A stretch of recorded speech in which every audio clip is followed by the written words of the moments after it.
네, 안녕하세요. 미국 복덕방 이야기 한상철입니다. 네, 오늘은 제가 지난 이틀 동안 그 이메일로도 하나, 그리고 뉴욕에 있는 동생한테 전화로 하나, 이렇게 좀 픽스 앤 플립에 대한 그런 좀 문의를 좀 받게 됐어요. 그래갖고 많은 분들이 이제 좀 그 여윳돈이 있으시면 그 픽스 앤 플립 같은 거 관심 가지실 것 같아서, 그 처음 픽스 앤 플립 하시는 분들, 그리고 맞아, 리모델 하시는 분들도 좀 조심하셔야 될 점, 처음에 하실 때 그거 한 4-5가지 알려드리려고 비디오 찍게 되었습니다.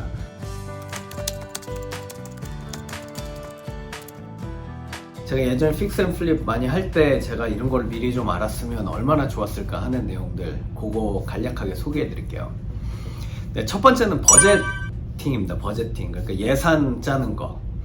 이게 보통 보면 사람들이 나 이것도 하고 싶어, 저것도 하고 싶어, 뭐 이것도 할 거야, 저것도 할 거야, 막 그러면서 이렇게 막 하고 싶은 리스트는 쭉 많은데, 그 리스트들 중에서 우선순위를 먼저 정해야 돼요. 그래서 그 우선순위에 들어가는 돈을 미리 빼놓으셔야 됩니다.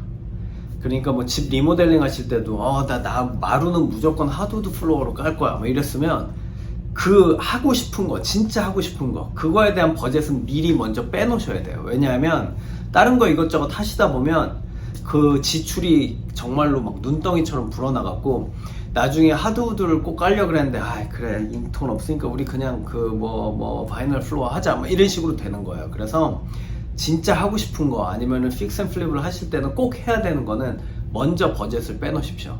그 다음에 나머지 것들에 신경을 쓰셔야 됩니다. 그리고 또 그 예산 짜는 거에서 또 중요한 것 중에 하나가, 영어로 오버킬이라고 그러는데, 너무 과하면 안 돼요.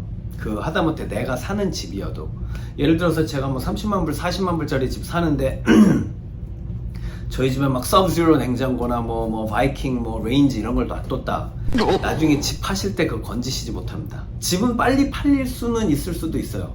그런데 그 집의 수준에 맞는 걸로 하셔야지, 이게 오버킬이 되면 안 돼요. 만약 오버킬이 돼버리면 나중에 그 픽스 앤 플립해서 집 파실 때 그만큼 값 절대 못 받습니다. 절대 못 받아요.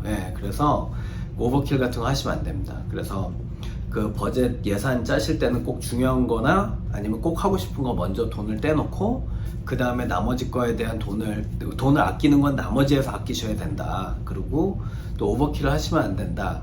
요거고, 두 번째는 시장 조사를 잘 하셔야 돼요. 이 픽스 앤 플립 하실 때 보통 보면 그냥 싼 집 막 보시고, 제가 어저께 받은 이메일도 뭐 9만 불짜리 10만 불짜리 집이 있던데 뭐 여기에 픽스 앤 플립 하면 어쩔까요, 뭐 이러면서 연락이 왔는데, 그 시카고 지역에서 뭐 9만 불 요즘에 집이, 그러면 거기는 뭐 주말마다 한 30-40명씩 총 맞아갖고 막 나가는 동네예요. 거기를 도와드릴 만한 에이전트도 그게 많지도 않고, 거기에서 픽스 앤 플립을 할 만한 그런 레이버도 구하기가 힘듭니다. 그러니까 뭐 그건 일예고, 그래서 픽스 앤 플립을 하시려면 일단 마켓 그 리서치를 잘 하셔야 돼요. 그래서 이 마켓에 지금 현재 서플라이랑 디맨드의 비율이 어떻게 되는지, 그리고 지난 뭐 1-2년간의 그 비율은 어떻게 됐는지, 그걸 보시면 내 집이 잘 팔릴지 안 팔릴지를 아실 수가 있잖아요. 그리고 뭐 이 동네에, 이 지역에 뭐 새로운 거가 들어올지 안 들어올지, 뭐 이런 것도 좀 조사를 해보시고, 뭐 센서스 같은 데 들어가시면 현재 뭐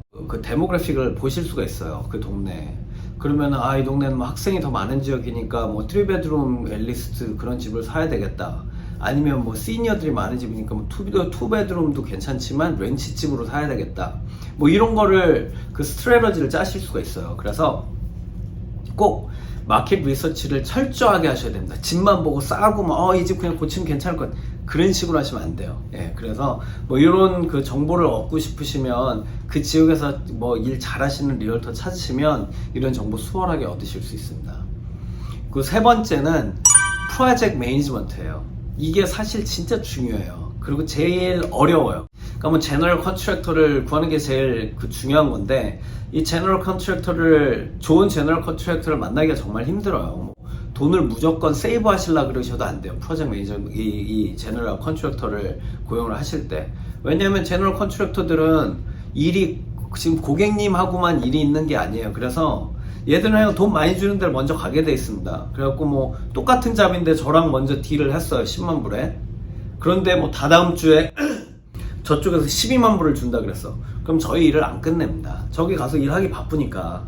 그러다 보면 저희 프로젝트는 계속 미뤄지고, 그러다 보면 뭐 모게지 계속 나가는 거고, 오히려 잃는 돈이 더 많아요. 그래서 컨트랙터 정말 잘 고르셔야 돼요. 그리고 컨트랙터를 너무 싼 애를 고르셔도 안 돼요. 그래서 좋은 컨트랙터를 고르시려면 일단 라이센스하고 인슈런스가 다 있고, 그리고 그 사무실이 명확하게 있는 애들 찾으셔야 돼요. 그래서 얘가 일 안 나오면 얘를 찾아가실 수 있는 곳, 그런 제너럴 컨트랙터를 꼭 고르셔야 됩니다.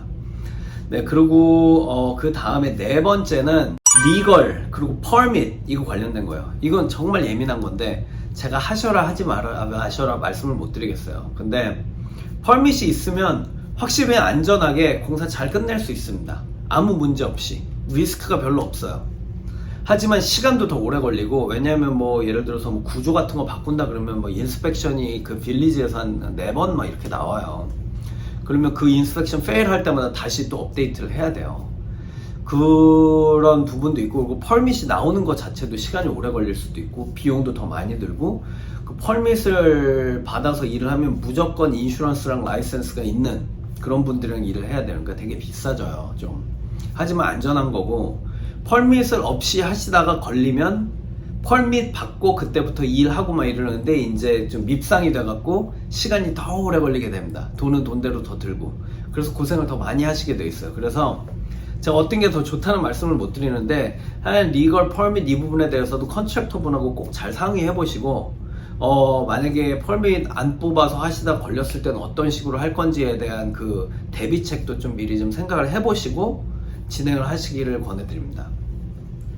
그 다섯 번째는 이 엑시 플랜이에요. 그러니까 모든 인베스트먼트 이 엑시 플랜이 중요하잖아요. 그러니까 이걸 언제 어떻게 팔 것인지, 뭐 예를 들어서 뭐 리얼터를 통해서 팔 것인지, 동네에서 집 잘 파는, 아니면 내가 포셀 바이 오너로 해서 팔 것인지, 뭐 이런 것도 생각해 보시고, 어느 시기에 어떻게 팔 것인지 이걸 꼭 잘 생각해 보시고, 안 팔렸을 때 그때는 어떤 식으로 내가 플랜 B를 짤 건지, 플랜 C는 뭔지, 이런 식으로 해서 인베스트먼트를 통해서 손해볼 수 있는 부분을 최소화하는 플랜을 여러 가지 갖고 들어가셔야 됩니다. 네, 그래서 이런 부분 꼭 생각해 보세요. 그래갖고 오늘 제가 그 픽스 앤 플립 처음 하시는 분들 꼭 고려해 보셔야 되는 거 5가지 말씀드렸는데, 첫 번째는 버제팅을 잘 하셔야 된다. 그러니까 중요한 거 먼저 돈 빼놓으시고, 돈을 아끼는 거는 덜 중요한 거에서 돈을 아끼는 겁니다. 그리고 오버킬 하시면 안 돼요. 과하면 안 돼요.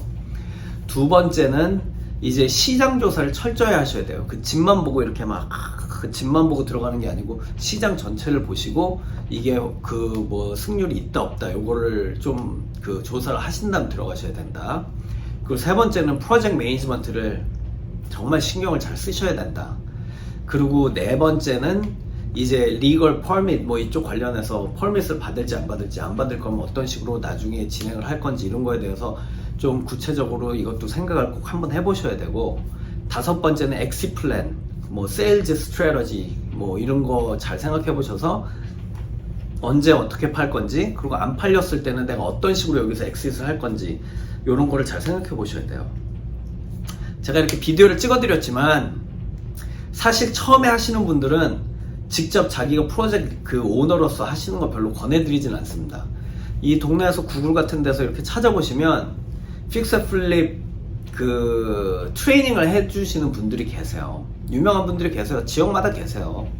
전국구인 분들도 계시고, 그 부자 아빠, 가난한 아빠 쓰신 분도 그 픽스 앤 플립 프로그램이 있습니다. 제가 권해드리는 바는 그런 거 돈 되게 비싸 보이는 것 같지만 뭐 한 10,000불 가까이 할 거예요. 그거 들어가셔서 들으시고 걔들이랑 프로젝트를 몇 번 해보시길 권해드려요. 사실 어떻게 보면은 정말 막 타고나신 분이 아니면 그거가 돈을 아끼는 방법일 수가 있습니다. 저도 그 처음에 시작할 때 막 저잘났다고 막 뭐 대충 책 좀 보고 뭐 비걸 팟캐스트 이런 데서 뭐 그 팟캐스트 같은 거 듣고 뭐 그 다음에 뭐 이거 할 수 있겠네 하고 했다가 큰 코 다친 적이 있습니다. 네. 근데 그때 당시에 저랑 같이 하셨던 분들 중에 그런 트레이닝을 들으시고 걔들이랑 같이 차근차근 교육을 받아서 하신 분들은 다 잘 됐어요. 예.